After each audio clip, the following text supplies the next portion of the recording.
Today is October 28th, 2009. I am Karen Aronson.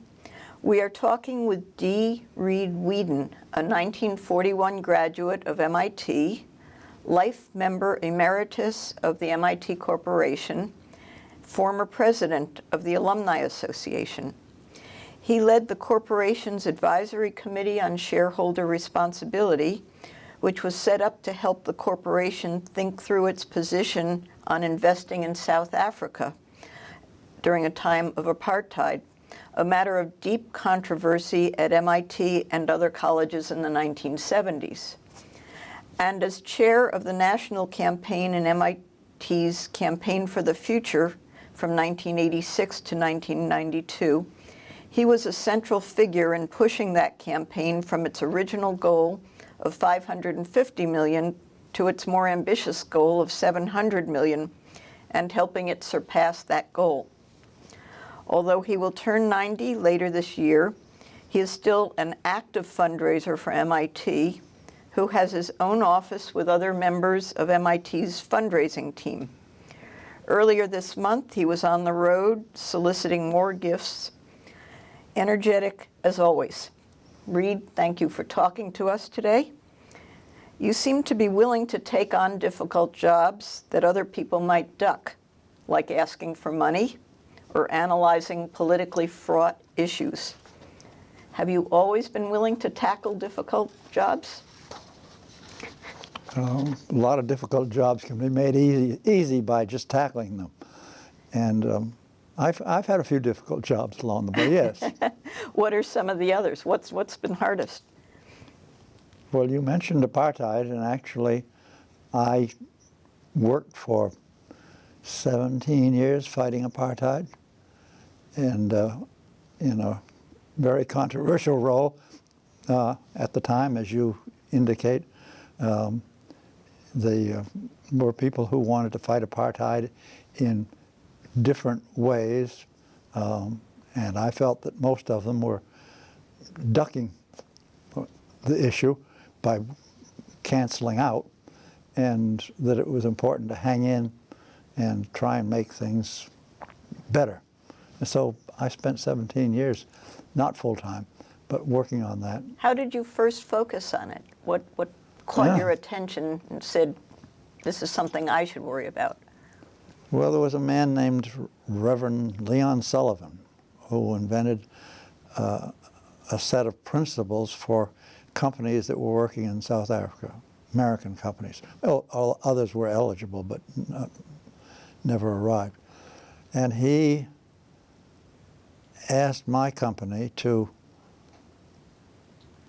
undertake to evaluate what the American companies in South Africa were doing.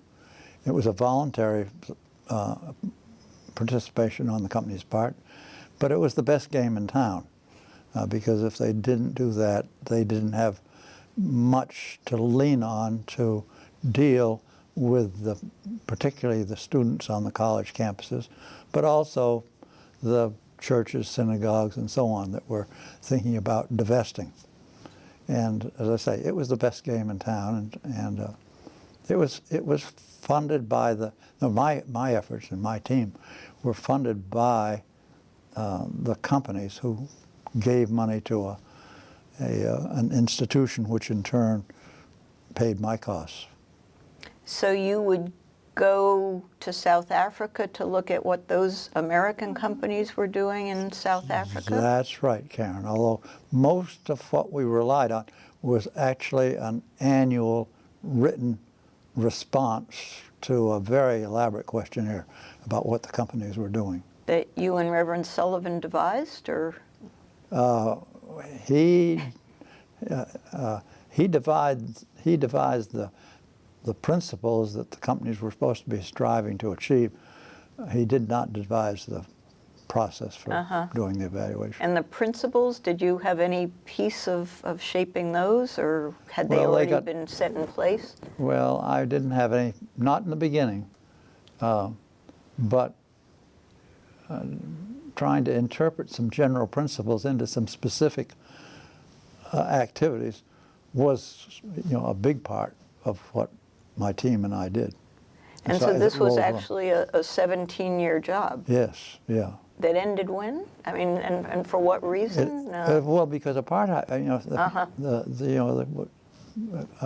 South Africa achieved the goal of getting a black government, and that's what ended it. And that was it. it. That was Yeah. it. And the committee that you led for the corporation to think through MIT's role, were you already doing this work as a consultant when Yes. when they asked you to take this on? Yes. So did you have a point of view when you came to it? Oh, absolutely. I had a point of view. And they knew that. They knew that, yeah. But it was a. Everybody knew where I was and what I was Right. doing and so on. It didn't really seem to be a good problem. Actually, I was invited to a number of other college and university campuses. That was what this. You asked earlier what this tie was, and I spoke with the Radcliffe trustees to undertake to explain the situation to them. They gave me the Radcliffe tie in exchange for the effort that I put into that. Not much effort. And this was a time when students were pressing the colleges to divest South Africa and stocks for and right businesses. across Mass Avenue, we had some students who set up camp over there with a demonstration, live-in demonstration. It lasted a week or so, something like that. Did you go talk to them?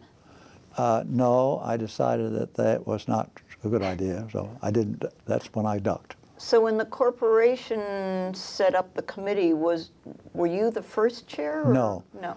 George Thorne was the first chairman, and I think he was probably chairman for 4 years or something like that. And then he moved to emeritus status in the corporation, and they needed an active member of the corporation to be the chairman of the committee, so I took over from that. And actually, I'm not sure. The committee was not set up with the idea that it was dealing with just South Africa. It was set up to deal with social issues that were related to company proxies and ending up with how MIT should vote on these proxies for stock that it owned. And there were a lot of subjects that were on the table. Things like baby formulas was one of them was on the table. Should MIT be encouraging the use of those formulas instead of natural milk?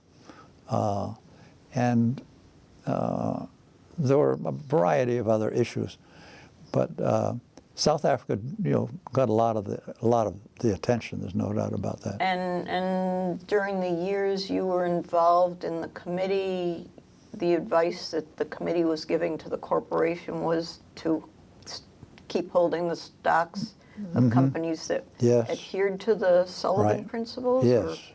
And we graded the companies. And so the corporation committee? No. My consulting team, graded the companies so that places like MIT could say, we had 3 grades. They could say, well, we'll support the people that are in 1 and 2, but we won't support. We won't continue to support the people that are in 3. That was general. And where did MIT then come out in terms of what to do in its own investing? Oh, it decided that if the companies were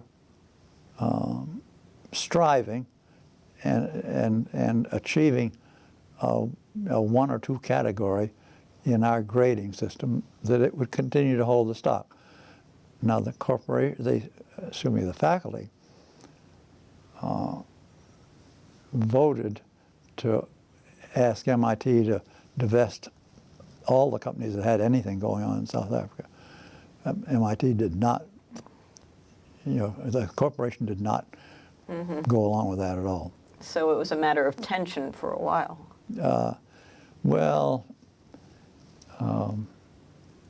I think that there are only a relatively small number of faculty members who go to faculty meetings.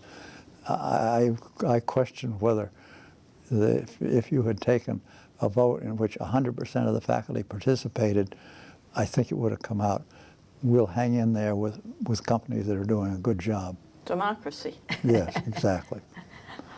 So let's back up to the path that led you toward MIT in the first place. Where were you born, and where did you grow up, and what were you like as a child?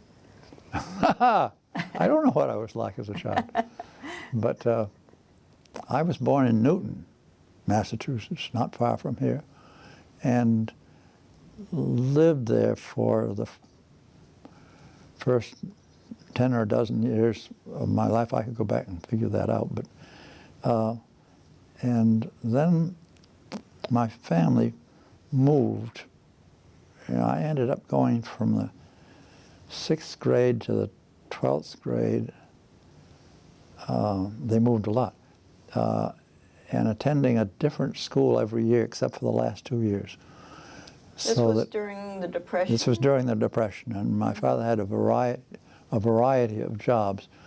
You know, not unlike a consultant where he undertook to help to bail out companies that were in trouble. But he had to move. We had to move, and around the country, or yeah, around the state? mostly on the East Coast, all entirely on the East Coast. So that meant changing schools, which was, in retrospect, not a good way to get an education, and also to make friends. But that's the way it was. And were you interested in science or engineering as you grew up? I won the science prize at the prep school that I attended for the last 2 years. So, you know, I was on that track. Yeah. What did it take to win the science prize? Good grades in chemistry and physics and math. Did you have good teachers in those areas, or excelled despite? Yeah, we had two people in the school who were really, I think, outstanding teachers in science and math. But it wasn't a big school, so 2 was adequate, and you got a lot of attention, and I absorbed a lot of it. It was good education. And what made you apply to MIT? Did you know people who were here, or anybody? Williams refused to take me. What? Williams refused to take me. At that time, MIT and several of the Ivy League, including Williams, had a program in which you went essentially half of the years at one school and then half at the other. It might have been a 5-year program with for engineering, maybe, or well, for any program at MIT, any department at MIT. It was not restricted to engineering or science. So you would start at another school? You'd start, yeah. And spend 2 years? 2 or 3 years, and you'd end up at the end of this program with a bachelor's degree from the first school and a bachelor's in you know, arts and humanities and so on, and a bachelor's degree from MIT. And did you ultimately do that, or did you come here? No, as I say, Williams refused to take me. And you didn't try others? I didn't try others. And so when Williams refused, I applied directly to MIT. And in those days, it was a lead pipe cinch to get in. And I did take the college boards, but there was none of this elaborate application business and so on that students go through today. It was really a pushover. So we were talking about your coming directly to MIT, and you said admissions were much easier. How did people pay? I mean, paying for college is such a big deal these days. This was during the Depression when you were there. I was just very fortunate. My father paid. That was that. And do you have any recollection of what tuition was in those years? I think that it was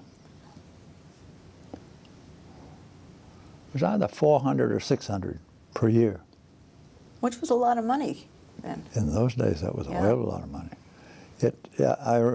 As a matter of fact, the year I graduated was 600, because I remember that one of my fraternity brothers was given a full-size, fully equipped Ford car, and it cost $607. So really, tuition was essentially equivalent to a nice car. This was not a miniature car or anything. Right. And today, tuition's about $35,000, and if you go out and buy a full-size Ford car, fully equipped, you're talking, pushing 30. So really, although people say tuition has gone up a lot, it has gone up a lot in terms of number of dollars, but it's been sort of on a par with what's happened to the price of other things that we buy. Mm-hmm. And now it is true, it's gone up a little. There is an appreciable difference between the cost of a car today and the cost of tuition, but not all that much. What did you study while you were an undergraduate? I'm just making trouble for you. But I wanted to study chemical engineering, and I also wanted to get the benefits of the courses that were offered in the textile, not department, it was a part of course too, mechanical engineering. And in those days, and I'm not sure about today, but if you were taking or majoring in chemical engineering, for instance, you didn't have a whole lot of choice as to the electives. They had a bunch of courses, not all in chemical engineering, but in chemistry, for instance, that you had to take in order to meet the requirements of the department. And I went to my registration officer somewhere in my junior year and said that I wanted to spend more time taking some courses in textile technology. And he didn't like that at all. And I went down the hall and went in to see a fellow named Ralph Hudson, who was a professor of electrical engineering. I'd never met him before. But he was the head of general science and general engineering. And if you went to him and said, here's the program that I want for these reasons, and he said, okay, you then were in general engineering instead of being in, say, chemical engineering, and he let you take the courses that you'd specified. So I said, this is exactly what I want. So I changed departments, and his was a one-man department. He taught in electrical engineering, as I think I said, but there were no faculty in general engineering or general science. Right. It was essentially a special program, That's right. A different track. Yeah, and everybody in general, I say everybody, essentially everybody in one of the two generals had their own program of study, which was unlike any other. So it was kind of an independent study track. Exactly, yeah. And what about textiles pulled at you? I mean, it's not something we trip over today in No, everything's MIT. gone overseas. I guess we call it materials. Well, actually, it was a part of, say, mechanical engineering in those days, and was really run by one man who he had a graduate student or more than one, but who was a teaching assistant. But essentially, he taught all the courses, and but the textiles by then had moved out of New England and gone south pretty much entirely, and therefore it was a field that one was not going to get a job in New England, and I knew that, but I still. What about them fascinated you, or why? What was the pull? Do you have any clue?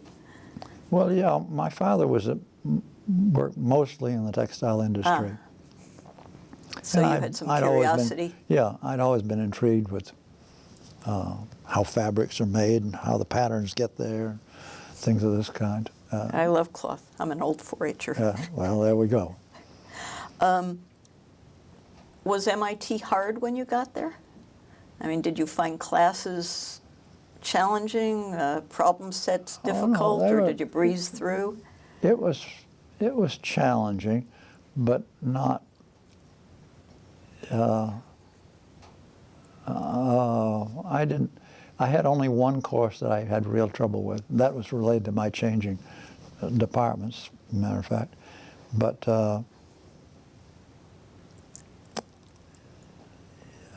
living in or being in a fraternity helped a lot, because there were a lot of upperclassmen. In fact, I would say the upperclassmen, all of them, were willing to help we neophytes, and you lived together and you saw these people all the time.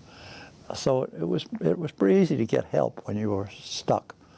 And in those days, there was an ex-MIT instructor who had been removed from his, or at least invited to leave, I guess, who set up a tutorial program which you paid, right. And he had classes in the basic subjects, physics, chemistry, and so on, and you could go to him for tutorials all during the term, or you could just go for a brush-up at the end of the term. And his brush-ups were particularly effective because he made it a point to study the written term-end exams, and he pretty much figured out, the kinds of things you ought to focus on, because this is where the questions will be. And if you went to that program in addition to going to class, it really was a big help. And What made you decide to join a fraternity, and did you join before freshman year started? Well, practically everybody did in those days. Almost everybody? Joined before the term started. Right, but not everybody opted for fraternities. That's true. I don't know, from a percentage standpoint, things have changed. Now there are so many women as a part of the student body, but they have their sororities too. But I'm not going to. I'd have to think a bit about what the percentages of the freshman class that we joined fraternities. I think it was I'm sure it was a lower percentage. There are about the same number of fraternities on the campus today as there were when I was a student. That hasn't changed very much. Roughly 28, Roughly 30. 30. And was joining a fraternity something you knew you wanted to do, or you met some guys and they felt I didn't know friendly toward them? In the beginning of summer of that year, I really had no knowledge or view or position. But in those days, fraternities were given in probably July, maybe June, a list of the students who had been admitted and accepted. And we undertook brushing during the summer. And a couple of the summers, I spent a fair amount of time driving around calling on admitted freshmen, to tell them about fraternities, and particularly tell them about mine, and sort of sizing them up to see if they were people that we might like to have as members. And so I was subjected to that process, and several people came to see me during that summer to tell me about their fraternities and the fraternity. So by the time Rush Week came, the week before school started, I knew something about this. I said, this sounds much better than living in a dormitory. And, so I joined in the rushing process and went around and visited houses, and made a decision. And it sounds like you've found them very supportive, certainly in terms of the academic, and socially it was Yes. congenial. Yeah, yeah. It was I still think they represent, for both men and women, that they represent a very good choice for someone coming to MIT, because I think it's very easy for people to end up in the closet of their own room in a dormitory and not be able to interact. Right. Now, that there are a lot of people who manage to go through MIT and live in dormitories and turn out fine, but I think it helps being in a group Right. and feeling some group responsibility. MIT's decision a few years ago to move all the freshmen into the dormitories after the drinking death at one house Right. certainly put off some alumni who had also had good experiences in fraternities while they were at MIT. And I think some of them either stopped giving or threatened to stop giving. How did you react? I think maybe you were involved in the discussion of the proposed policy before it took place. Well, there wasn't that much discussion, Karen, and I wasn't happy. But as you say, it was driven by an unfortunate death. There was something. MIT had to do something, and in order to indicate that it was concerned and sorry and so on, and having all the freshmen live in the dormitories for the first year was the best thing could be done. And it's too bad that what happened. And, mm-hmm. Do you have any sense of how the system is working now, given that students enter in their sophomore year, or I guess they entered partway through the freshman year? Well, no, they actually enter early still, but they just aren't allowed to live in the house. Doesn't mean they can't go there and participate in things like social events and so on, but they have to live in the dormitory.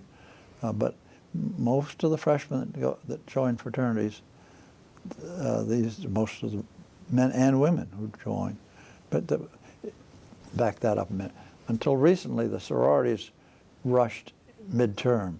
They now, however, are conforming to the male practice, and because several of the fraternities also take women at this stage of the game. I think there's no sorority that takes men. I'm pretty sure that's true. Interesting. Were you active in other things while you were going through MIT, or were student activities, student government? No, I was not. I was very active in fraternity needs but I was not. I was not. I worked for a while for the Tech and for Technique, but that was not a major activity. Neither of them were major activities for me. And did you have a plan for what you were going to do after graduation? Did you know what you wanted to be, or was this something you were going to figure out as you left? Well, I was going to look for a job in the textile industry, figuring that the combination of my textile technology education and my chemical engineering education was going to be something which was somewhat unique and therefore saleable, and I was going to. And is that what happened? No. I went to school each summer between terms, and as a result, by the middle of my senior year, I had all of the requirements to graduate. And so I began taking graduate courses, and indeed at the end of my senior year, I think I had all the course requirements to get a master's degree. So I was working on a thesis, trying to, and it turned out that I never did get the materials which I needed for the thesis. And so although I worked at it during the summer, it never, I was not done by the end of summer. And I'd been in Army ROTC for the 4 years, and in the spring of '41, the Navy came along and negotiated with the Army to have the Army let a percentage of its officer candidates drop the Army and go to the Navy. And being very interested in sailing and boats, I decided that was a much better thing for me to do. So I left the Army and signed up to go in the Navy, in Navy Naval Reserve. And they said, well, we'll give you till September, to work on your graduate program, but then you're going to have to come on active duty. So I wasn't out looking for a job. I just pushed in, but fortunately, the Navy was very good to me and gave me a job which was a technical job rather than a going to sea job.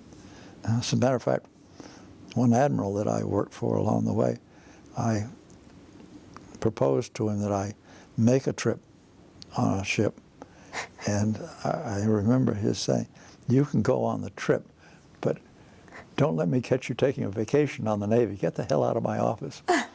That was the end of that concession. Where were you based during the Navy years? Well, I was based in Pearl Harbor at that point. Wow. Oh. For the whole... No. I was in the Navy Aeronautical Materials Laboratory for the first several years of the war, and then I went to Hawaii for, I guess, a year, 15 months, and then I was transferred back to Washington. But I was doing the same kind of work all the way through. What kind of work was it? I was working on trying to maximize the number of aircraft engines, airplanes, and parts that were usable in the war theaters. Corrosion, most of the Navy's activities was in the Pacific, and corrosion in the warm Pacific atmosphere on atolls, which are barely above water anyway, therefore they're subject to a lot of salt in the air, is very hard on aircraft and on engines, any metal parts. Mm-hmm. And so there was a lot of work that we did to try to figure out how to eliminate, at least reduce the corrosion. Did you find your MIT classwork and education very useful in that? Well, my chemical engineering education, more than my textile one, right. was what brought to bear there. And so you left the Navy, what, in 45? 45. And did what next? I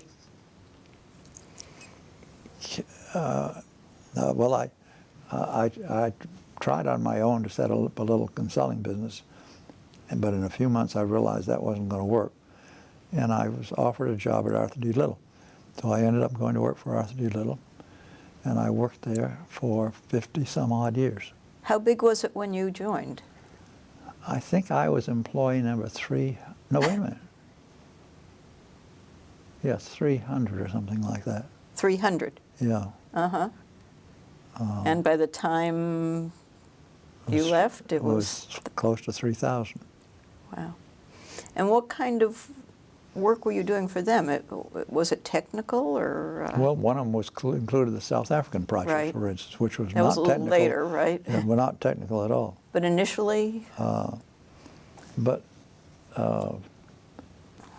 Initially I did work that was technical, but a lot of it then became market research work, marketing activities. For a while, I was responsible for the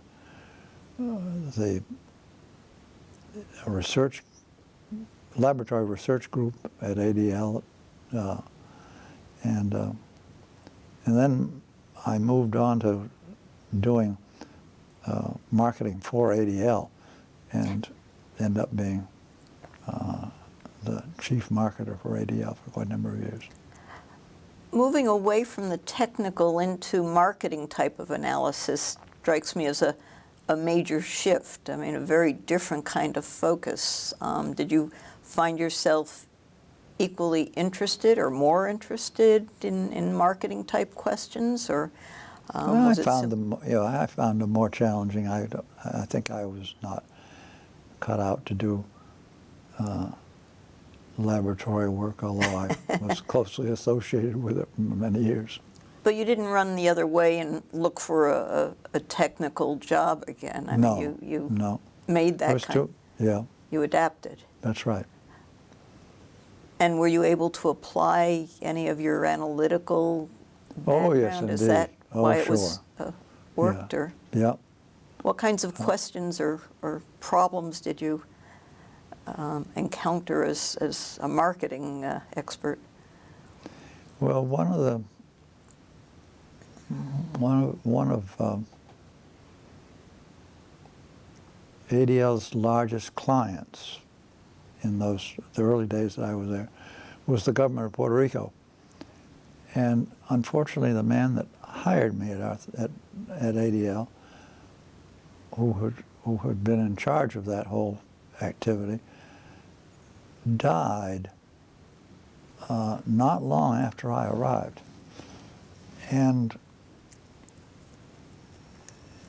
I inherited that program, and I should not have been in charge of that client, but it was just the way the ball bounced. It wasn't that I deserved it. I hadn't proven myself, so to speak, but I was his number 2 guy, and he wasn't there, and somebody had to run with the ball. So guess what? I was left with it. And it worked out very well because I, from the company's standpoint, was able to develop that client into a much bigger and the largest client ADL had for quite a number of years. And much of the work was of a marketing nature. The Puerto Rican government hired Arthur D. Little to help it figure out how to develop and industrialize the economy in Puerto Rico. And I spent a lot of time pounding the pavement, going around to see companies here and try to encourage them to set up branches, manufacturing branches in Puerto Rico. It was some of these were pharmaceutical companies, and they quite a big pharmaceutical. Yes, that's right. Yeah. But a lot of mundane things. The companies that made so-called pearl buttons, but they're made out of clamshells or the like from Midwest. But we got the majority of that industry moved to Puerto Rico. Labor was cheap down there, very intensive labor product. So buttons were one, but a lot of sewing activities moved down. Shoemaking. It was a lot of fun. You were chairman of Arthur D. Little International at one point. What was that? I mean, was the company developing a wider international business? Yes, it was a. It didn't affect what we were doing, but it was a desirable thing to do from a tax and legal standpoint. Did you find that the problems in companies outside the United States were pretty much like those inside, or was it a question of overseas companies wanting to do business in the U.S.? There was a lot of that, but there were, I don't know what the proportion was, but probably 50-50 was work to help the foreign companies improve their own performance domestically in terms of becoming more efficient and figuring out how to enter the U.S. markets was, a closely associated part of that. You were also chairman of A.D. Little's Management Education Institute? Yes. What was that? ADL did quite a lot of work in developing countries, partly because of the experience that we got in Puerto Rico, which in the economic development world was probably the most successful of any of those kind of efforts, partly because the Puerto Ricans, importantly because the Puerto Ricans had duty-free access to the U.S. market. But nonetheless, it was a very successful program. And so a lot of other countries heard about it, and so we got a number of assignments working for countries that wanted to develop their economies. And one of those projects, which was paid for by USAID, was for the government of Nigeria. And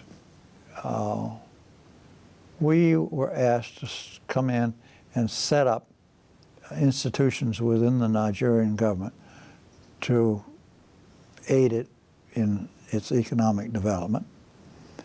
And one of the requirements was that we would educate, train Nigerians to take over the jobs that we were doing. Well, after the first year, we issued our report for the year, and we could show that we'd been pretty successful in everything except training Nigerians to take over. And our excuse, and I think it was legitimate, was that the Puerto Rican government the Nigerian government, on Monday morning would assign people to work with us to be the candidates, trainees, and by Friday they would have transferred them to other jobs because they were short of this quality of people. So our excuse was, you can't do much in a week, and the concept was that these people would come and stay with us month after month. So USAID people said, well, how are you going to you have a requirement to do this training. How are you going to do it? So we decided the only way to do it was to bring the Nigerians to the United States, not train them on the job, but get them away from Nigeria so that then they were more under our control, and the Nigerian government couldn't transfer them at the end of each week off to something else. So we made arrangements with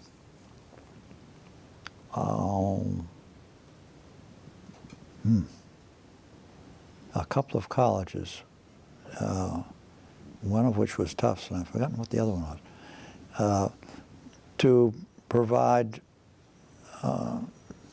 training for these students, which we set up with the colleges, the goal of what ought to be done. And then we got to the Christmas season and realized that the Nigerian government didn't have the money to take these people back to Nigeria for the holidays, and we didn't want them floating around sort of at loose ends. So we brought them into Arthur D. Little here in Cambridge, and we brought several of the people that we had working full-time in Nigeria back to provide this group of Nigerians with instruction as to what they needed to be doing. And at the end of the year, the Nigerians were asked by AID to give an assessment of what their experience had been on this 1 year here in the U.S. And they said, well, being on the campuses was not great. They were black. there weren't that number of blacks, especially in northern higher education campuses at that point. Item two, they were older than the students, so the interaction was poor. And they said, but on top of that, they said, we learned a lot more at the 2 or 3 weeks we were in Cambridge, Arthur Little. So USIAD said, you better take this over and not rely on institutions because they're not relevant to these people.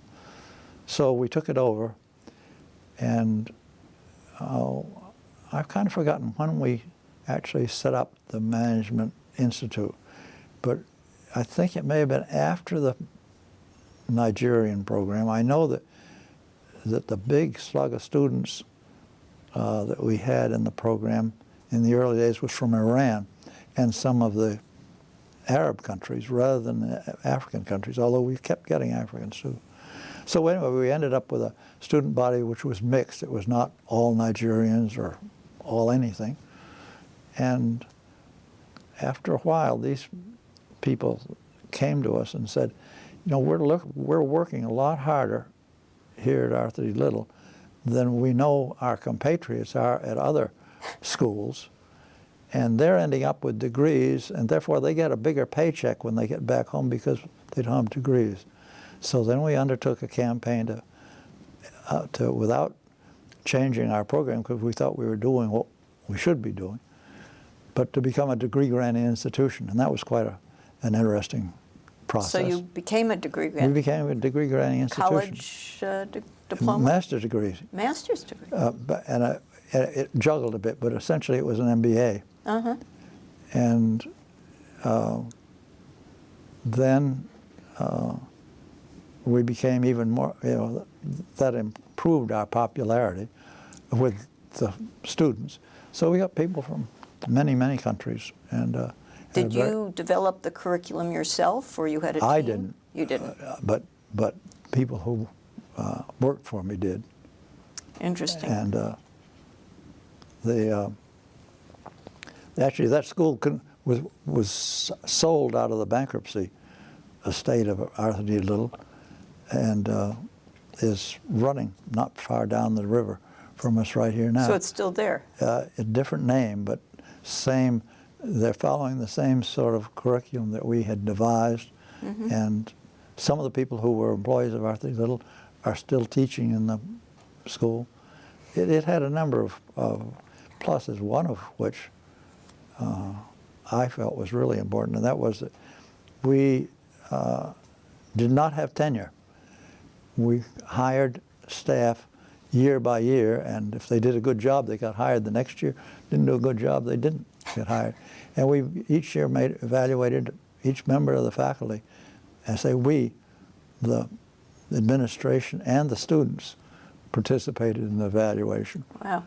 And one of the advantages that we had was that we ran a 12-month program, and we covered everything that was required for an MBA in the 12 months program, which was good for the sponsors because they only were supporting these people away from home for 1 year rather than for 2 years. How big an operation was this in terms of either the number of students or the number of faculty? Or I don't know about faculty. A lot of our faculty we actually hired professors who were in other schools and who just came in, and because we organized our program quite different. We didn't stretch a particular subject out for a full term.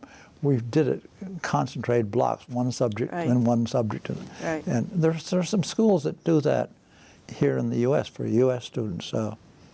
Colorado College, maybe. I guess that's right. I was saying Colorado. Yeah. Maybe a Colorado School for Women or something like that. I don't know. But anyway, it is in Colorado. It's one of them for sure. But that was a big advantage that we had, and that way we were able to contract with professors, you know, for a block of time, and we knew what it was and knew in advance and so on. You asked about size, so I don't know the number of faculty members. Yeah, but roughly students, I mean, talking a couple hundred or a couple thousand? Oh, no, come on, way down. Magnitude. Oh, I suspect that there were like 20 or 25 professors that were before the students during the course of a year. Mm-hmm. And the student body varied. One year, because of a ruckus with the State Department and federal funding, we actually canceled the program. But one year, maybe 2 years, we had to double up, and we ran a morning program and an afternoon program because we had so many students. You're talking maybe a few hundred, or? No, it's not a few hundred, but it's more. There were, I think, an average class would have been 30, 40, something like that. Uh-huh. Kind of like the executive programs at Yes. Sloan. Yes, right.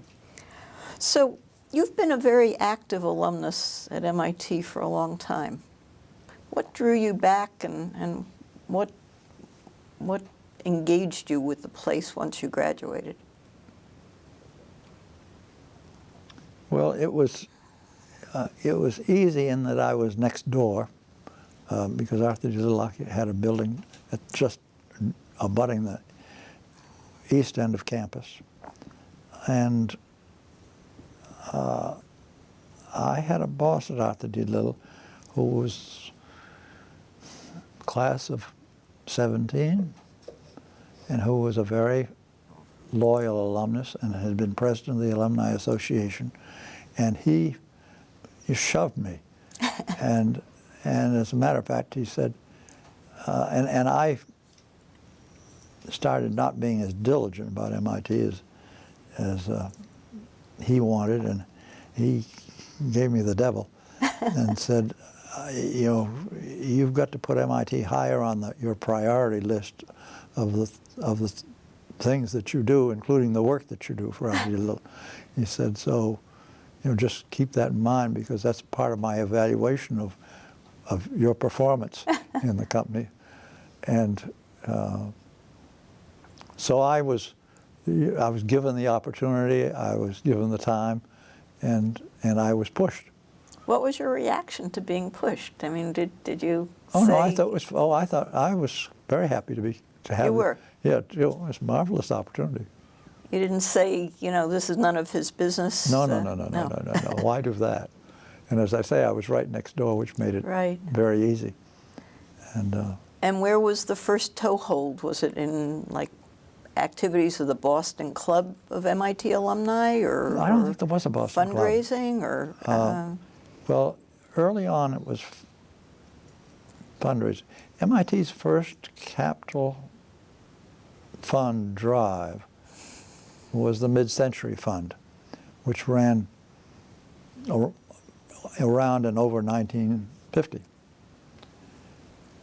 And I volunteered to work on the fund and ended up being a solicitor. And I was given some very unpromising prospects because I was looked at as, you know, rightly as a young kid. And but I went out and went around and visited several alumni as a part of that campaign. And I have been involved in every capital campaign since that time. How many is that, do you know? I don't know what Two or three or four or five? No, it's more than all those numbers. Yeah? Oh, yeah, there've been quite a few along the way. But and somewhere along there, I got involved in the Alumni Fund, and I actually became the chairman of the Alumni Fund for Right. you know, a year, 2 years, something like that. So that I've been involved in institute fundraising, you know, sort of from day number one. So although the Alumni Fund was started, I didn't know it existed.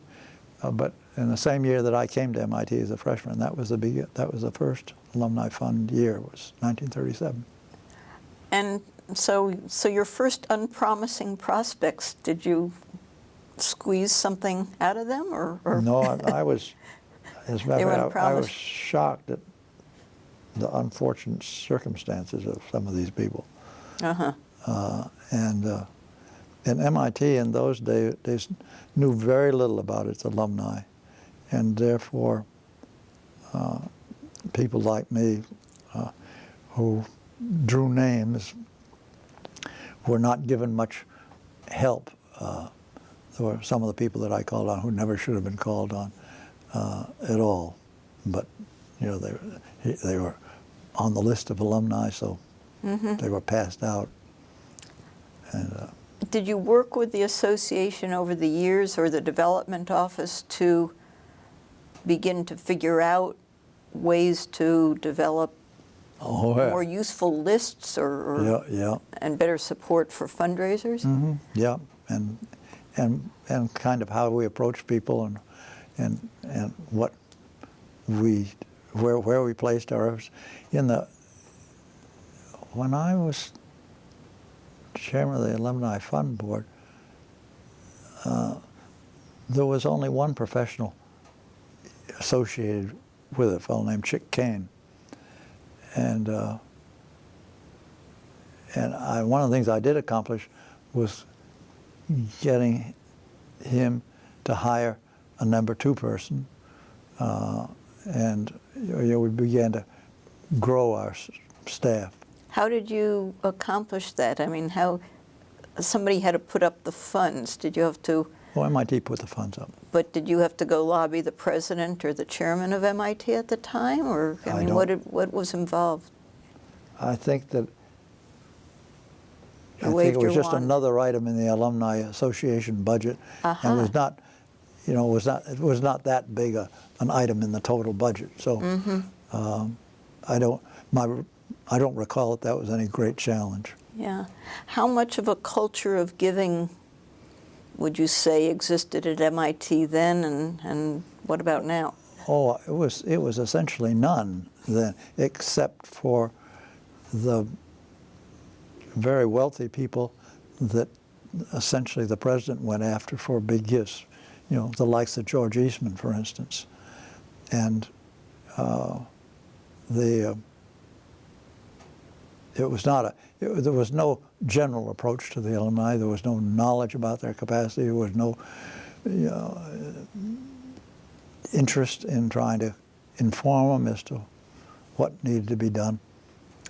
Do you think MIT was trailing other elite universities at that point, or were most of them in this stage? I don't know the answer to that. Yeah. We didn't, unlike today where we share information back and forth with other universities. We didn't do that at all in those days, and so I really don't have any idea. Yeah. I mean, do you remember being solicited by your prep school, for example, for donations at that time? Not very effectively, and my prep school really does this, at least for those of us who aren't in, close geographically. I don't think that anybody has ever solicited me. I've gotten mail pieces, some of them very good, but I think I know I've never been visited, and I think I've never had a telephone call. Do you think that personal solicitations are very much more effective than just general mailing? No question about that. I don't think anybody is stimulated to. I want to take that back. You should never say anybody or never, because there are surprises that happen all the time. But people respond much better to face-to-face solicitations. Is everybody willing to be solicited? No. No. And I was thrown out of a house by a wife. How recently? Almost physically, and she was a very athletic. How long ago was that? Oh, probably 10 years ago now. But only once in all these years of fundraising. Yeah, but mind you, I had an appointment with her husband who knew what I was coming to talk about and wanted to talk about it, and I was thinking of setting up a life income plan for her. And she joined the meeting after we'd been at it for 5 or 10 minutes. And she said, I want you out of here right now. She said, I don't want him doing any plan of that kind. I want all of his money. And she was a good deal younger than he. And it was obvious who was likely to be around. Were you ever able to come back to him or without her? Yes, but unfortunately he was beginning to lose some of his mental capacity, and I never got the big gift which we should have gotten from him. But he did give us some, and anyway. Is there some trick to doing solicitations? How do you do it? Well, you have to be willing to be prepared to ask, and people who undertake to solicit but don't ask, you don't get anywhere, and you don't get any gift. My largest gift was from a man who told me that he was delighted to see me periodically, and appreciated learning more about what was going on at MIT. He's not in this local area. But he said, if you pester me for a gift, you're not going to get very much. And if you don't, MIT will do very well. Now, I've had people say that to me before, and they up and die, and MIT gets zilch. So I'm kind of used to that. But in this case, I thought this man was telling me the way it was. So I never did end up asking him for a gift. And he unfortunately passed away. And he left MIT $93 million. Wow. It was the biggest chunk of cash to ever arrive. Not the biggest gift, but the biggest piece of money. Can you tell us who that is, or? Yeah, a fellow named Richard Dixon. Did he live in this area? No, he lived in Arizona. So I said, he didn't. He hadn't been back to campus in many, many decades. But he was in there. The way that the bulk of that money got to the family was that his father invented Band-Aids, and Johnson & Johnson paid him very handsomely for that invention. It obviously has paid Johnson & Johnson very handsomely. Right. But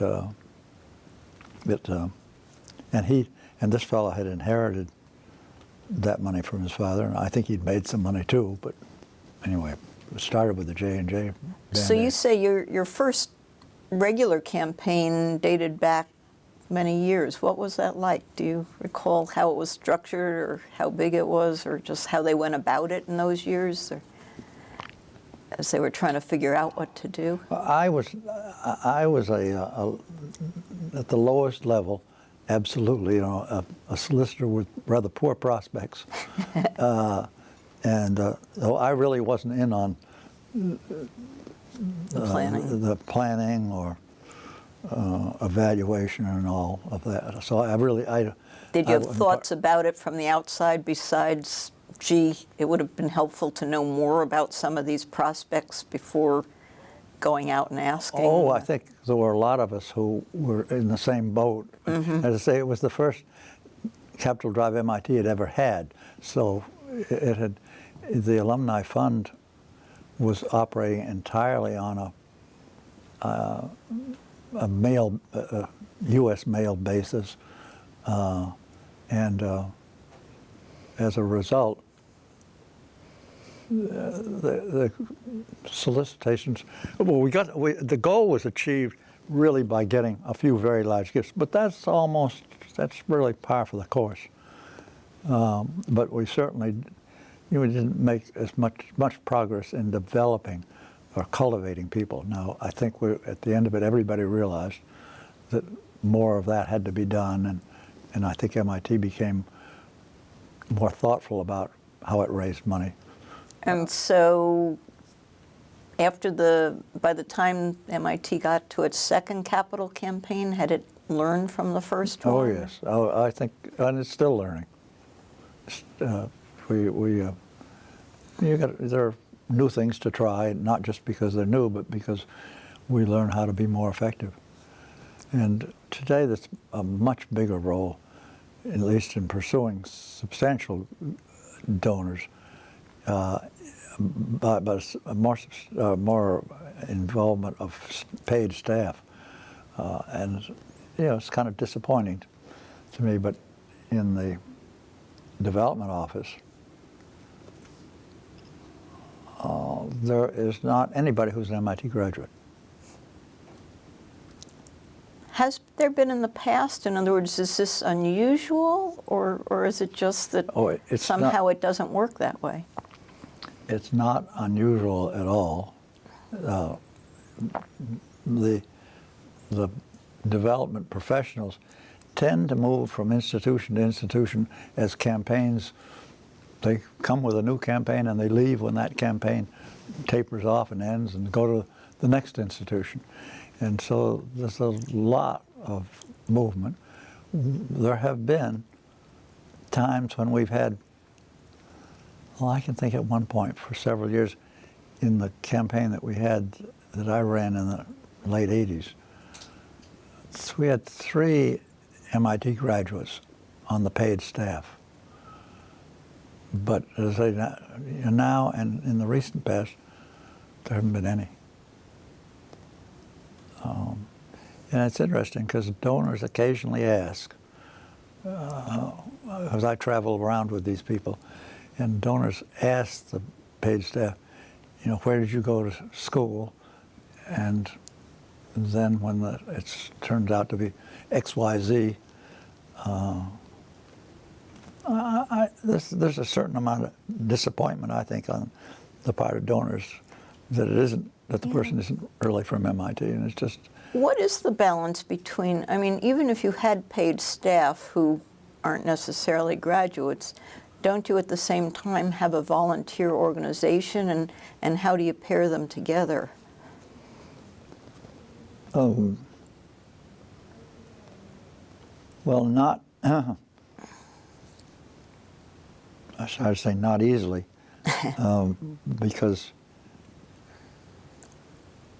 there are, unfortunately, there are importantly some, but there are not many people who really look forward to going out and asking people for money.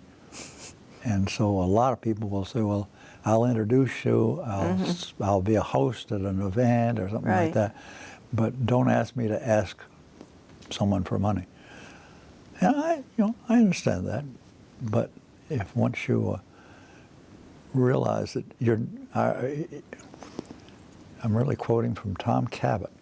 I remember when we were starting a campaign, I was a member of the corporation by that time. Now I've forgotten which campaign it was, probably puts it into the 70s or so. And there was a discussion about how we were going to run this new campaign. And Tom Cabot, who didn't himself go to MIT, went to Harvard, but was on the corporation, stood up and said, remember that you are providing an opportunity to people in asking them to give. And don't think that it's not an opportunity, because in their hearts, they'll feel it as an opportunity. And you want to present it with that attitude. I've always remembered that. Did it change the way you asked for money? Yes, I think it did. I think it did. Do you present it that way to potential donors? Well, in some degree, yes. Yeah. Mm-hmm. So if you could structure, change fundraising, create a whatever, you've been at it so many years, what would you do?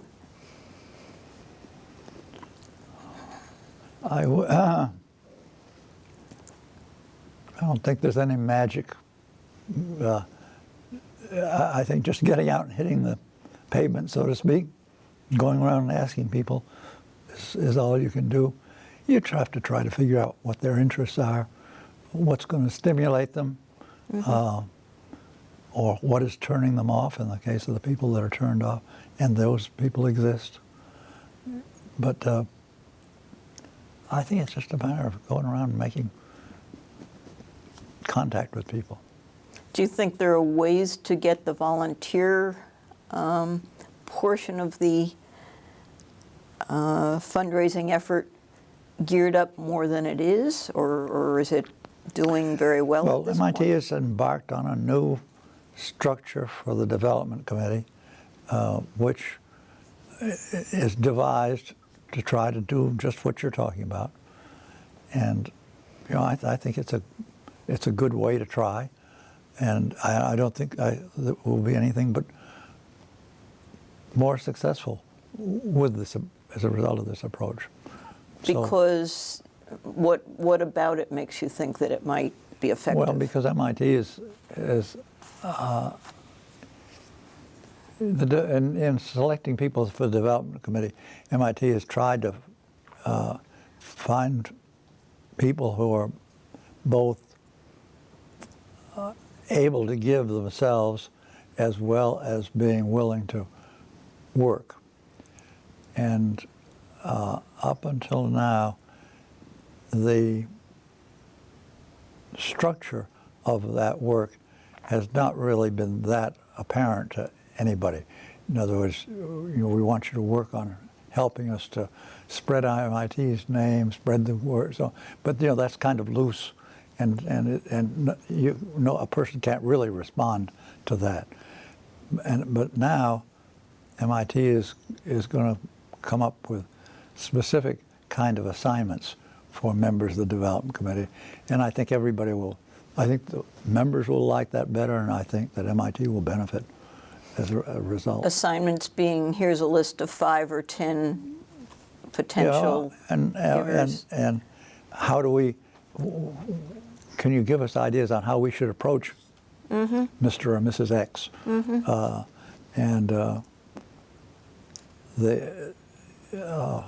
That really has been. It's been intended, but it's not been as asked for as specifically it is now.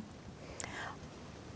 The corporation under Dana Mead as chairman has tried to institutionalize the training of certain things, such as participation on the visiting committees, which always just happened before, but now there's a kind of boot camp that says, here's how you go about it.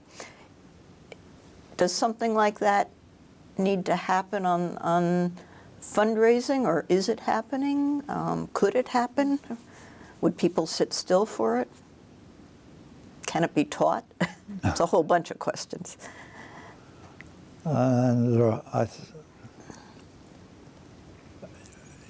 Individuals are different, and it's hard to say, a particular approach applies to everybody. There are a lot of people on the Corporation Development Committee whom, if you inquire in a little depth, you'll find have been active in raising money for their hospitals or for their schools before they went to college or university, maybe for another college or university. There's a whole lot of that kind of background which is in the capability memory of people who we're trying to get to ask for money for MIT. So a lot of those people won't sit still for, and understandably, they've been out and beaten the pavements, many of them very successfully. So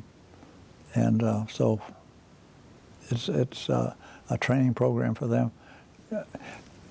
An educational program is things that MIT is trying to do, what it needs money for, why, so on and so forth.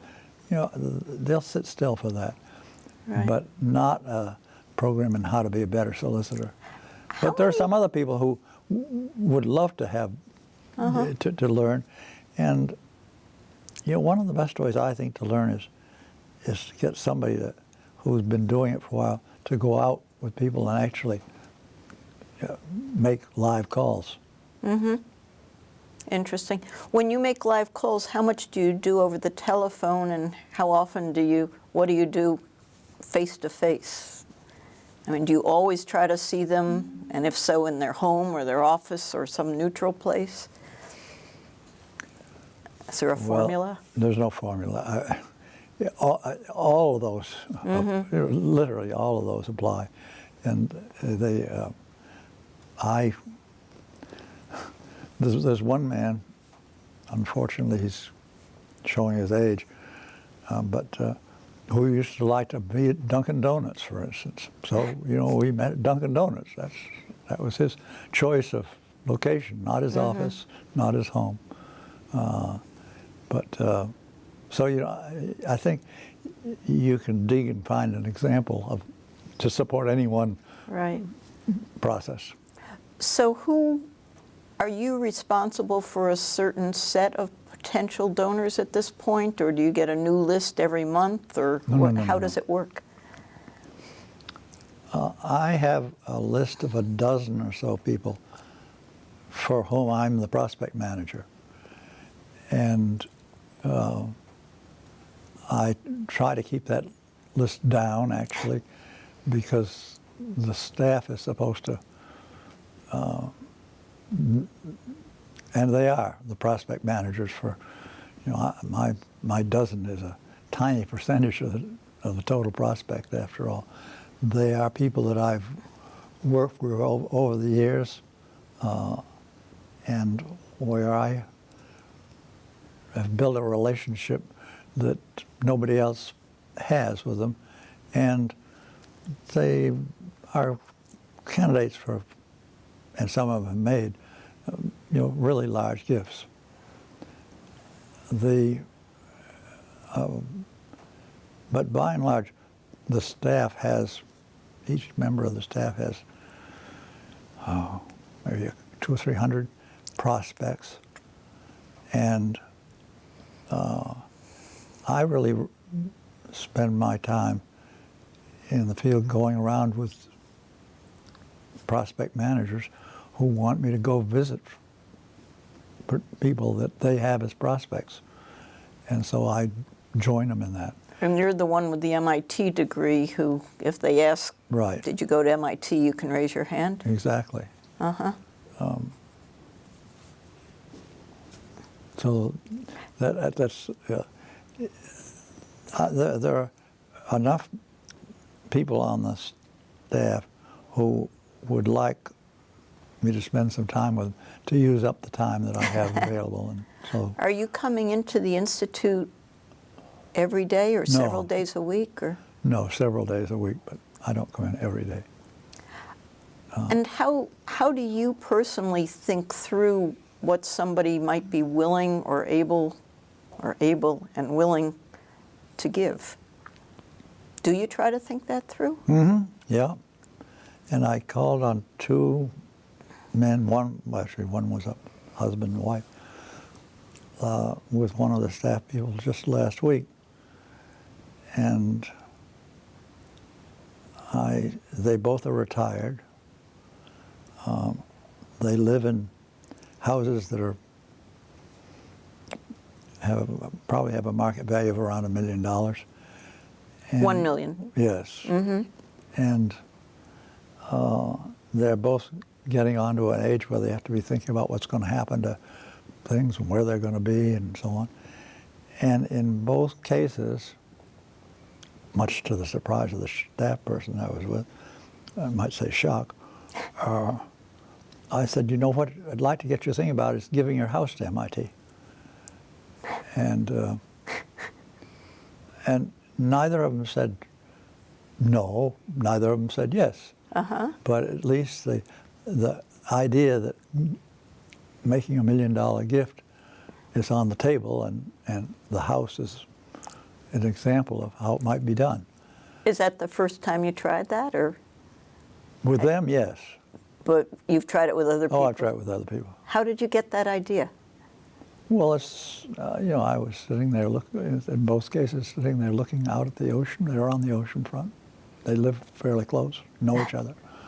And I said, you know, these people probably have no mortgage, and therefore it's all equity, and you know they could give this away.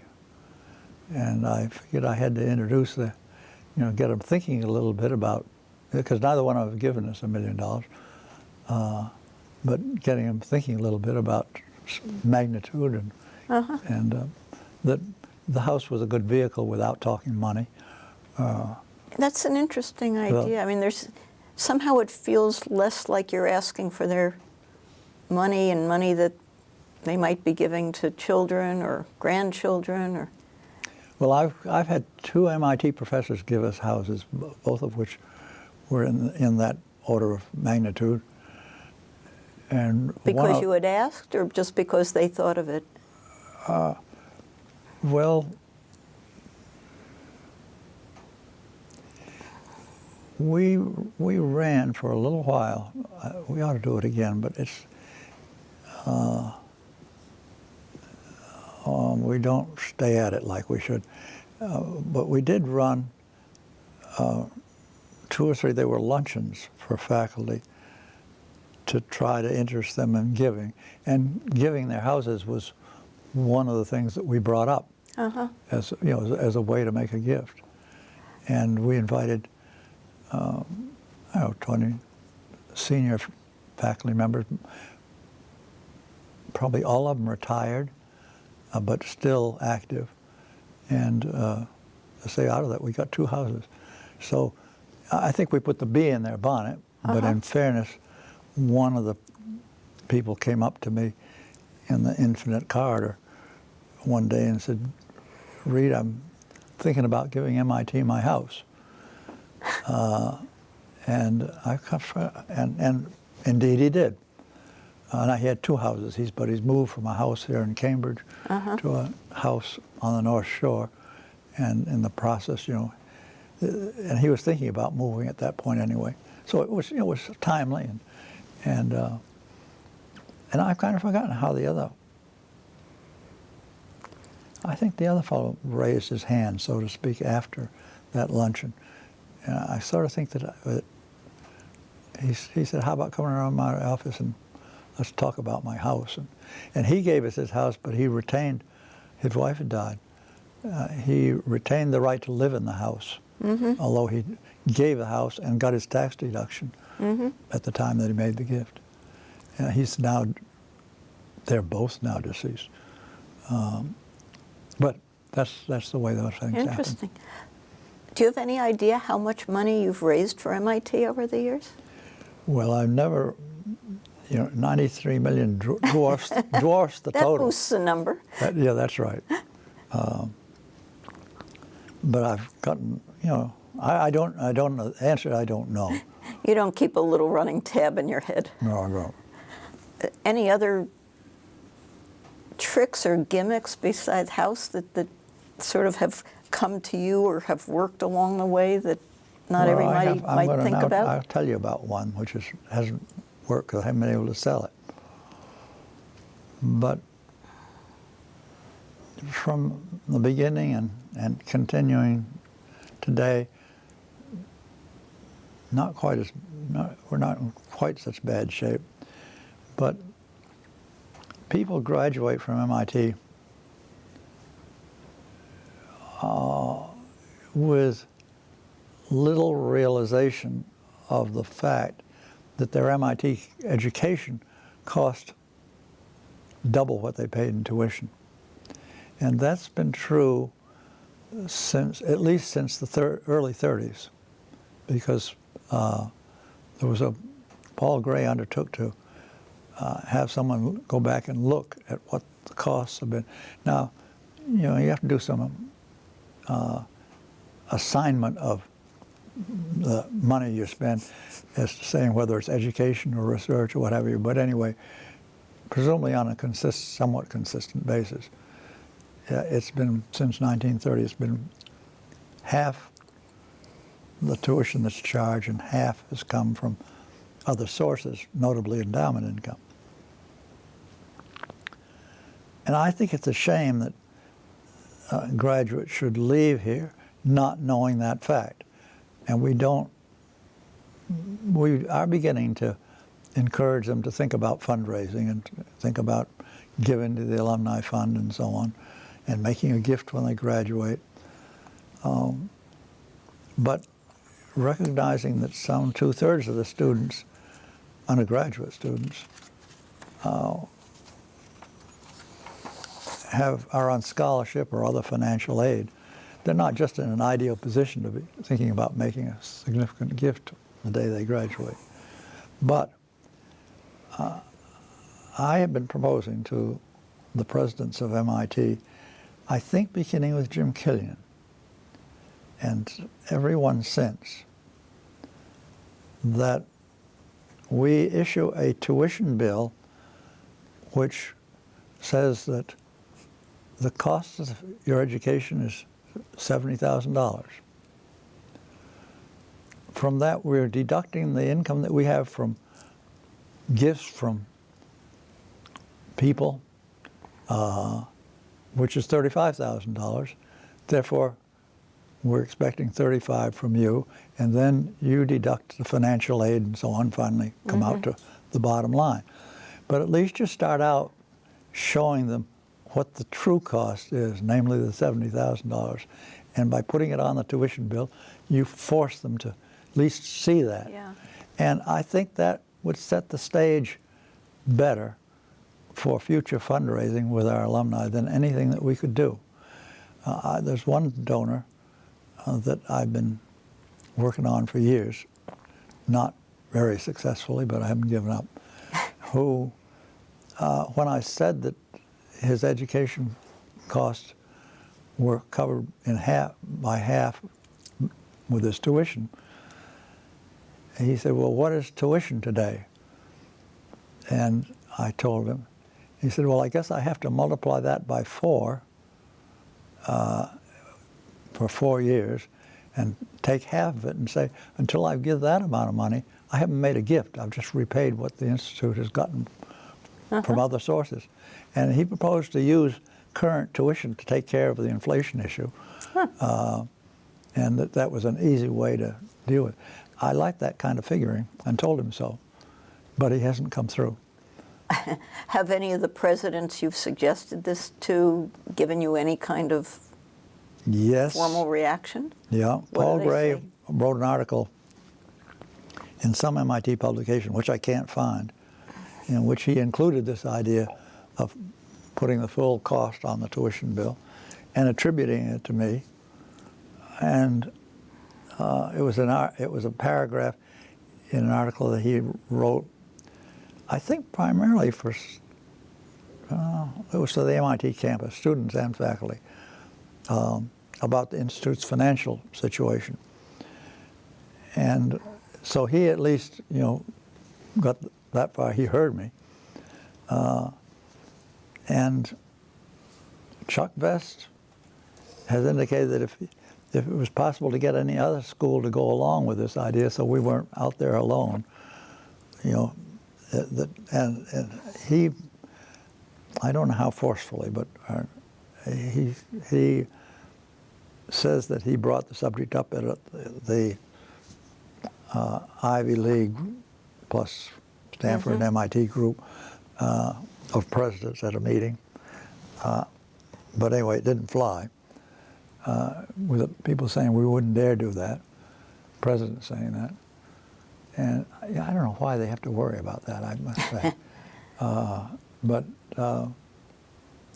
And Susan Hoxfeld and Raphael Reeve, I've talked to them about it, and they both were say, yes, that's an exciting idea, but we have moved.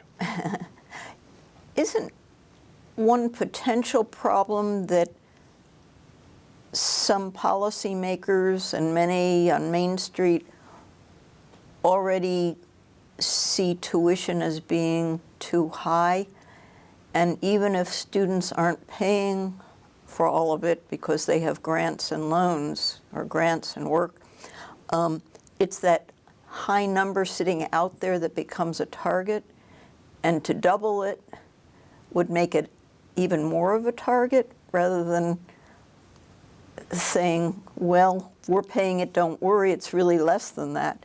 In other words, universities are paying some portion of the $35,000 or $38,000 that many are charging right now, but that doesn't get picked up as widely, and it's not part of the public perception. That's right. And I wonder if raising it doesn't exacerbate that problem rather than help. Well, it is a fact, and I think hiding it is not the thing to do. Yeah. I understand what you're saying. Yeah. I guess I think it's an interesting concept, and I wonder if there's another way of coming at it. But the other question I wonder in relation to that is the extent to which universities maybe are picking up more and more of the research bill because the federal government has been backing off on some fronts. And as you say, the research and teaching are really intertwined, and yet to some extent, if you're analyzing it, you want to try to separate them. And so if, for example, MIT is doing more research than ever, or carrying a bigger share of the cost of it, when you divide that number by the number of students, it's going to look higher and higher, even if maybe the amount being spent directly or even semi-indirectly on education may be not growing or not growing as fast. And I don't know how you account for that portion of saying, well, it's really, we're paying much more for you than it looks like when you look at the tuition bill. Well, that's the argument against my idea. I just really think that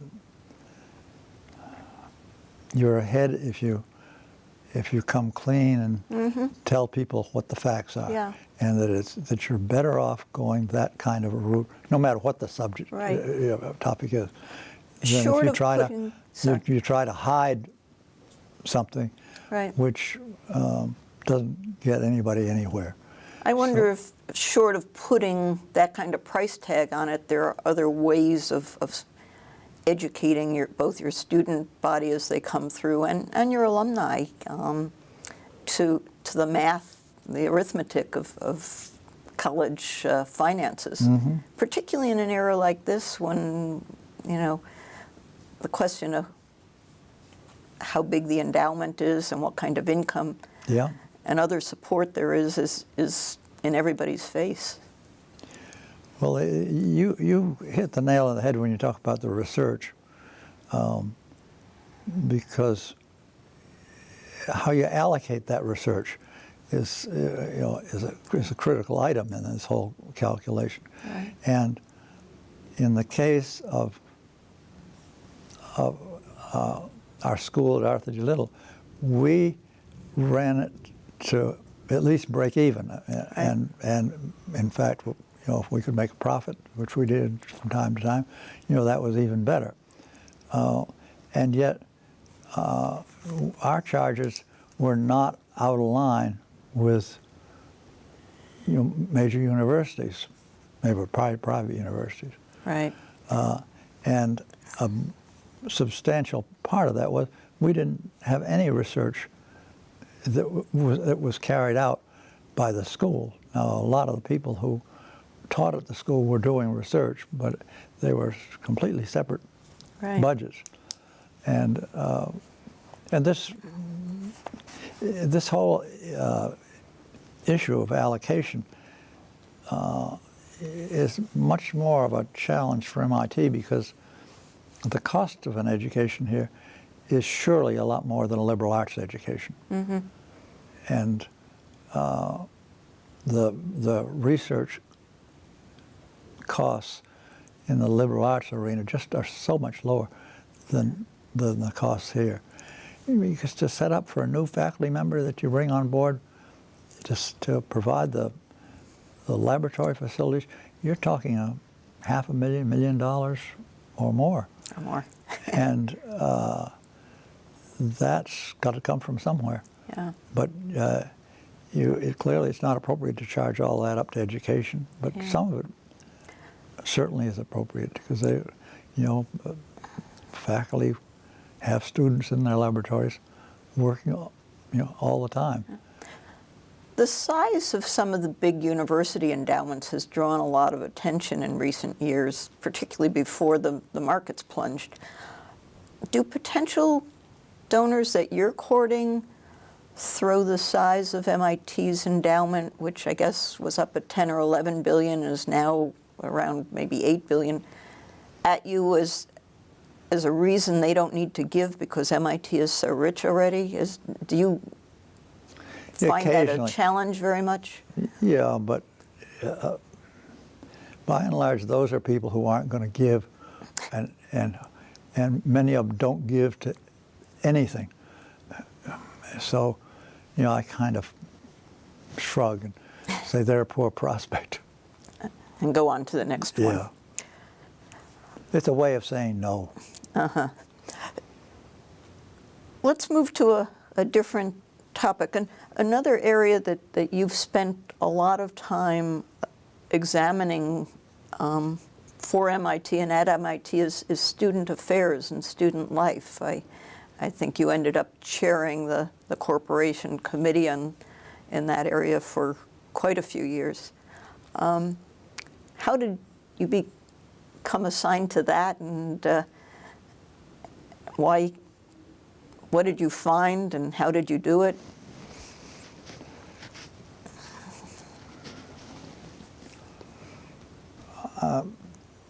I got on the corporation as a result of being president of the Alumni Association. Right. And I guess that, therefore,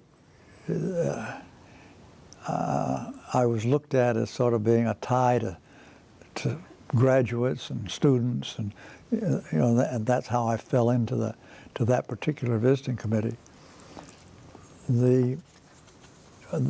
Why I stayed there for so many years is not something that I think I can answer. But it's been a fun experience. MIT's had a lot of turnover of the deans of whatever, the titles have changed, but essentially Dean of Students. I think actually he didn't have the title, but yes, he did. Lobdell. Harold Lobdell. Harold Lobdell may have been the first Dean of Students. And his office, I think, consisted of himself and an assistant. And this was in the 60s, or when you were a student? Oh, this was, I think, in the 40s and into the 50s. And then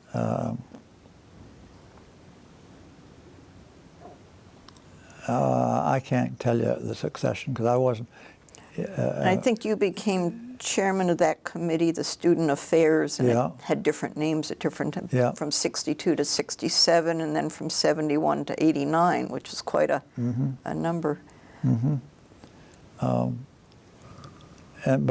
But we had a lot of different deans.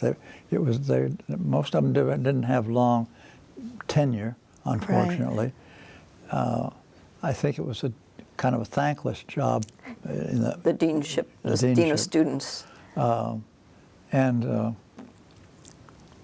as a result, a lot of people turned it down. But that has made that area a difficult area. I can remember a conversation with various presidents along the way about who can we get as a new dean of students, and because people were not knocking at the door for the job. So as chair of the visiting committee, you would come in and look at how the dean was doing, or you would look at how students were doing, or what? How did you choose to? How were you able to focus? What did you focus on? Well, the dean's office during my early tenure actually included athletics. There's now a separate visiting committee, which I was in favor of, for athletics, just because we were spread so thin that it wasn't fair. But we undertook to, and I think, well, always I sat down with the dean and said, which are the hot areas, so to speak, at the moment? And we undertook at each visiting committee to dig into what was going on in, 2 or 3 areas in some depth, and then, just in a cursory manner, just to sort of expose the committee, seek their thoughts about other areas, but without any great penetration. And so, we looked at a lot of issues like availability of dormitories, the quality of dorm living, the quality of the facilities, and we got into a lot into the area of student advisors, both faculty as well as graduate students who would be residents in the dormitories. And we pushed for things like, let's dedicate an area for a suite for a housemaster and much more modest suite for the graduate students who served as mentors and advisors. And those were the kinds of things that we looked at. And I think we were successful in stimulating a number of constructive changes along the way. Were there any areas where you thought it made sense to do something where you felt you weren't successful, that somehow either they didn't agree with you or that it cost more than they had the money for? Well, we always could think of, I haven't seen a visiting committee that has come in and said, we have all the money we need or all the space we need. That's almost never happened. So we always could figure out, we ought to have more faculty residents and more graduate students living in the dorms. But I don't remember anything specifically that worth mentioning. Did the Dean of Students' office change much over the time you were Well, that's looking? what I was saying in the beginning, that we had a lot of change. What do you think did it grow, or what were the biggest, most important or significant changes in how it operated? Well, look, it's one of the things which has driven up costs around here. The Dean for Students operation has grown very substantially over the years. There's now a heavy component of advising, for instance, and that's a one-on-one proposition and therefore very costly. And yet, when I was here, I suspect when you were here, there were no such things as full-time advisors. You may have gotten some help. They were faculty advisors, from what I remember. Advisors. Yeah. But you didn't get help on social issues or things of that kind, which are now a part of the output of our student advising programs. Do you think that's a good thing or necessary? Well, it's a good thing, and I guess it's necessary. Or I should say, the percentage of people that get psychiatric help is really quite high, number of the students. Right. In fact, I think over the 4 years, I know it's the majority, I've been told it's the majority of students will have at least some psychiatric help. Now that's a part of the medical operation, different from the advisors, but pretty close. Right. And a substantial overlap. But do you have any clue as to why that is? Why those numbers have grown? I don't know the answer to that. But I know that it does add a lot to cost, and it's added a lot of challenge for the dean's office to carry on that function. I can remember one of the early deans that I dealt with who had an open door policy, and for a group of students, small percentage, he was the advisor, and those people were at him just all the time, like, full time. Right. And they hung around his office or the waiting room outside his office, and I really didn't think much of that. What did he say? Was it a he? It was a he, that one, yes. Did he have a comment? As in, it's okay, Yeah, they he need said, me, I'm willing to be here? Or? Yeah, that's really what it was, kind of by default. Yeah. But he lacked control of the situation, which was the unfortunate thing. Do you, the question of whether students have some kind of adult figure that they relate to as they're going through, whether they develop a relationship with one or more of their professors or with some other staff member, seems like an important one. Is that an issue that you've thought about, or that you and your committee thought about explicitly? Well, I think that Margaret McVicker's idea for Europe is the answer to the problem you're raising, and that Europe does provide the opportunity for undergraduate students to get to know a professor and vice versa, because of a establishment of a relationship which has a limited number of people around it. So I think that idea of Margaret's was a great idea, and it's been copied by many other universities. Right. With support from Congress, I believe, to replicate. I think that's right. Yeah. And I think that's proven to be the way to do what you're implying. Do you have any sense? I know that the 40th anniversary of Europe was being celebrated this week, in fact.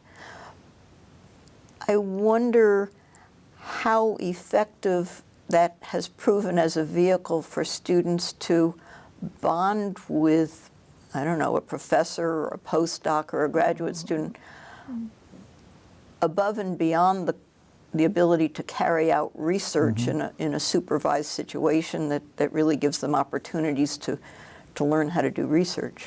Well, I haven't done any survey of this, but I've been told that there is a lot of that bonding that exists as a result of the Europe matching. Yeah.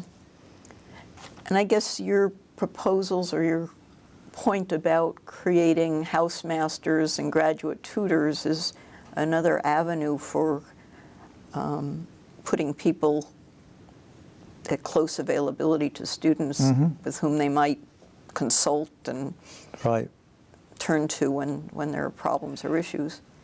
Yeah, and I felt that the dormitories really had a real plus in having house masters and graduate tutors or whatever they're called. And a number of years ago, I went, and those people were in that role report to the Dean of Students. And a number of years ago, I went to the Dean of Students and said, we ought to be offering fraternities the same kind of advantages. And indeed, a program was set up to have graduate students in fraternities, graduate students who were not members necessarily of the fraternity, and who would act as the resident tutor. I don't know how many fraternities or sororities have those people. I should know, I don't at the moment, but I know a number have, and I think some still do. Well, it sounds like when you were a student that the older fraternity members, in a sense, played that role, and though they may not have been as much older as a professor or an advisor would be, they did have some experience and some seniority, but but not as much as you might want, I guess, is what I'm hearing. Yeah, I think that I know that some of those, I don't think there were any professors that played this role. Yeah. But graduate students, they were included in the meetings and briefings and training and so on, sessions for the graduate students that were in dormitories, so that they shared what a program might look like. Yeah. And a number of them actually conducted classes, especially for the freshmen, and the basic subjects. Kind of like tutorials? Tutorials, you know. The way your fraternity. Yeah, like on a weekly basis. The Alumni Association, I guess, set up an Alumni Relations Award for recognizing the importance of alumni involvement in independent living groups. Yeah. Did you have a hand in shaping that, or was it done? It's in your name. Yeah, it was a surprise to me. Uh-huh. Have you become involved? Do you have any involvement in? Well, I've endowed the prize. When somebody twisted my arm to go to the dinner where it was announced, and as I say, it was a surprise to me when it was announced my name was on it, and there was no. It was a sorority that got the first one award, and all they got was a plaque. And I said, you know, that doesn't do a whole lot of good.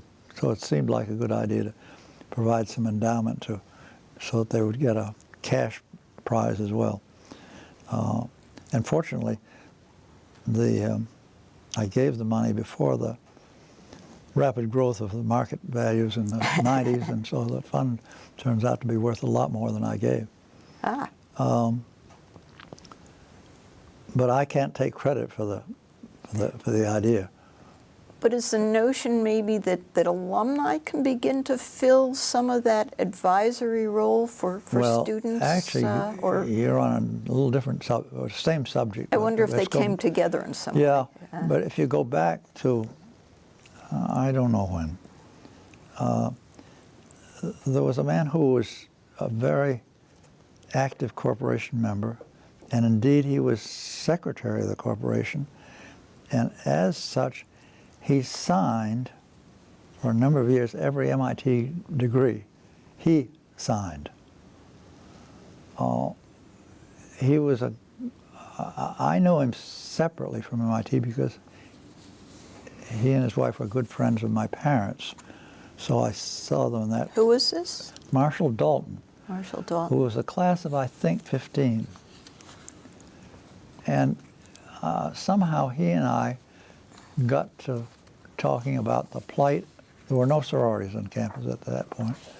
The plight of the fraternities, and specifically the lack of just basic safety elements in the fraternity houses. Working fire alarms, proper egress, all those kinds of things. And we knew that fraternities then, and now, they run very close to the line financially, and they didn't have a whole lot of money to spend on these niceties. He and I thought they were necessities. So we began scratching our head about what do we do about this. And out of that came the concept for the Independent Residence Development Fund, which is a way for people to give money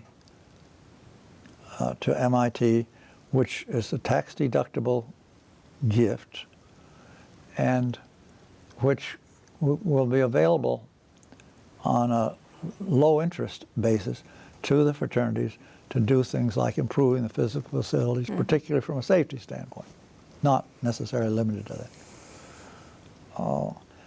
And at the same time, we thought that we needed to get to the point that our alumni leadership was much more active in their fraternities.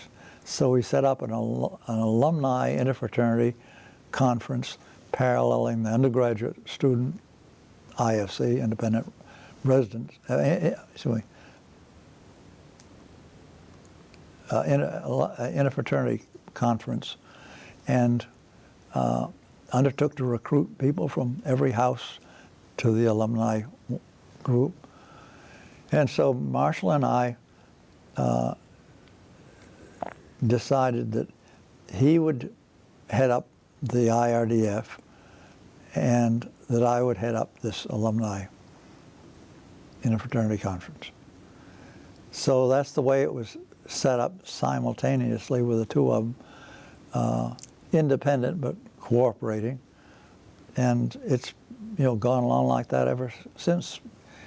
It's had the IRDF has been raising money over the years. The IRS has become somewhat more flexible as to how the money can be used, which is nice. And the IRDF is actually a component of our current drive for student-related financial resources. And the alumni AIFC has never been stronger than it is today. They're really rolling on, actually doing things like accrediting houses and developing standards that houses have to meet in order to be on the campus.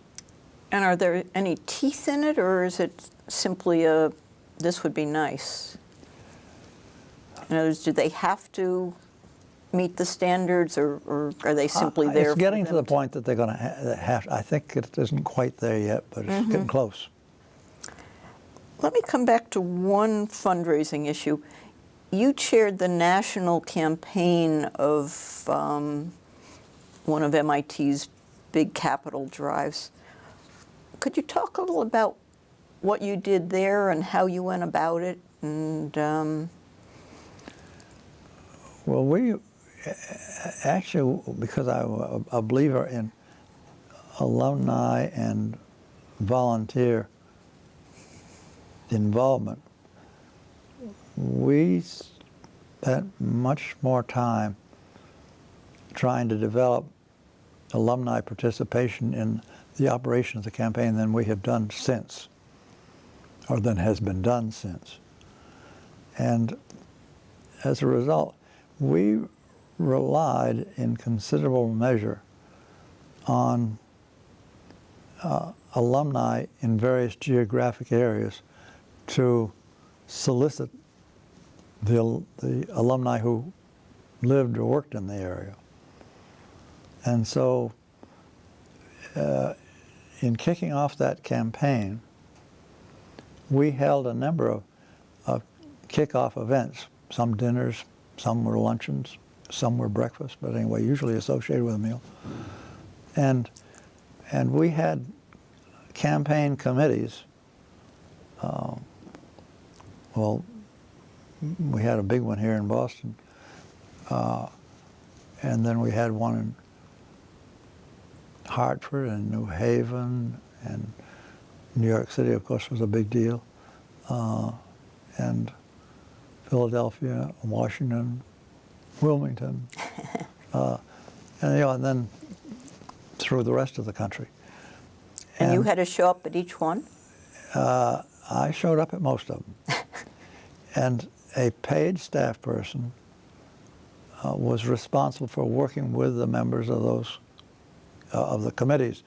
We had a kickoff occasion for the prospective donors, but we already would have had a local committee, and the staff worked with the local committee, and did the follow through after our general kickoff in the area, and it it worked. We raised a lot of money that way, and I liked it because of the involvement of a lot of alumni. Now, a number of alumni that we thought were involved or were going to be involved didn't contribute at all in terms of work. But a number did. I mean, enough so that we pulled that off. That was the one where you pushed from the original goal of 550 Yes. to 700, and I heard tell that if it were up to you, it would have been higher still. That's right. I lost that one. But maybe MIT came close, even if it didn't articulate that goal. Well, we didn't go much above 100. Actually, if one takes a hard look at it, the staff, when we hit 700, pretty much quit. And when we were not able to, since we were over, we Right. weren't able to stimulate the staff into keeping the pressure on out in the field. So the lesson is aim high. Yes.